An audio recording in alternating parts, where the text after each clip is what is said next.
Quick Tips is brought to you by Domain.com. There's plenty of things you can do in post for all sorts of effects, but it's often a good plan to get as much in camera as possible. So today we're looking at 5 camera tricks to add style to your production.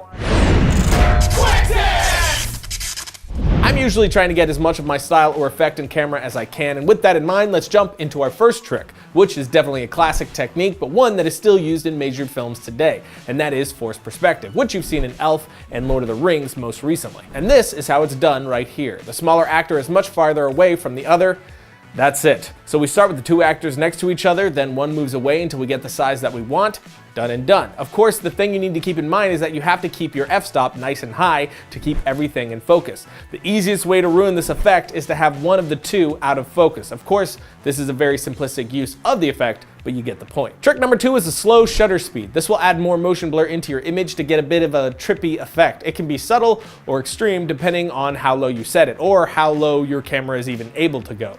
Here's a standard shutter speed, and here's that same shot with a slightly lower speed. This one is a smaller difference, but it adds a whole new element to the style. Peter Jackson has used this a few times. Trick number 3 is going to be the opposite of the last one. This time we're going for a faster shutter speed. You jack that up to get the Saving Private Ryan look, and I do this with most of my action scenes to give it more of a violent and intense feel, like the fight scenes from Proximity. For those, I wasn't going extremely high, but I was still somewhere around 100. You could take it much further if you wanted to get a more extreme look. On to number 4, no budget lens flares. You can get these anamorphic style lens flares in camera just by taking fishing line and taping it to the front of your lens.